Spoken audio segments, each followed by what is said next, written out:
Et ça, l'incident, la violence éventuelle de l'élève porteur de handicap parce que ça arrive, parce que ce sont des élèves qui peuvent mal contrôler leurs émotions, dont l'agressivité. Et en fait, les premières personnes qui prennent cette agressivité sont les AESH, mais ça peut être aussi d'autres élèves. C'est un sujet hyper compliqué.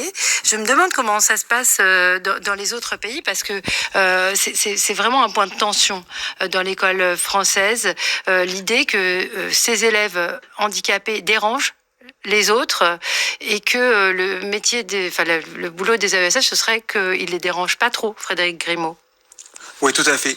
Et vous voyez dans le témoignage qu'on vient d'entendre de la collègue il y a 2 secondes, tous les arbitrages qu'elle doit faire en fait en permanence, et des arbitrages qui sont pas évidents à négocier sur le plan des valeurs entre ce qu'on doit faire. Par exemple, son travail, c'est de lutter contre la stigmatisation des élèves, mais en faisant elle-même partie d'un dispositif de fait stigmatisant.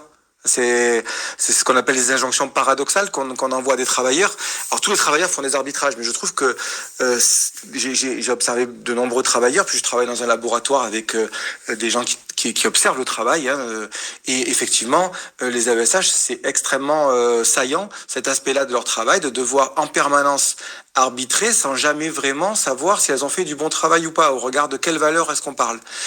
Et se rajoute ce que vous dites absolument, ceci sur la question des coups qu'elles peuvent subir, qui sont c'est pas négligeable. D'abord, un métier où on peut se retrouver blessé, c'est pas rien. Hein. Il y a cette pénibilité physique, on va dire, qui mérite reconnaissance, psychologique aussi, hein, évidemment, et puis même émotionnelle, puisque elle s'attache aussi à des enfants qui parfois ont des parcours chaotiques. On ne sait pas trop ce qu'ils deviennent après 15 ans.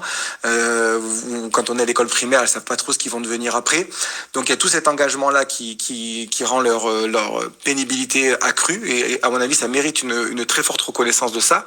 Mais sur la question du risque d'incident, alors là c'est un peu drôle, mais dans les entretiens que j'ai menés, j'ai retrouvé des résultats de recherche qui ressemblaient à ce que certains collègues ergonomes ont travaillé sur les conducteurs de bus ou conducteurs de train, vous voyez, c'est-à-dire ce travailleur qui bosse avec en tête le risque peut-être qu'il peut y avoir un accident. Peut-être que l'élève dont elle va s'occuper, peut-être qu'il va se sauver, peut-être qu'il peut frapper un autre élève, peut-être qu'il va faire une crise, etc. Et en réalité, ça, c'est très pesant dans la psyché du travailleur, parce que même quand l'événement n'arrive pas, ça se trouve de toute l'année, il n'y aura pas d'accident.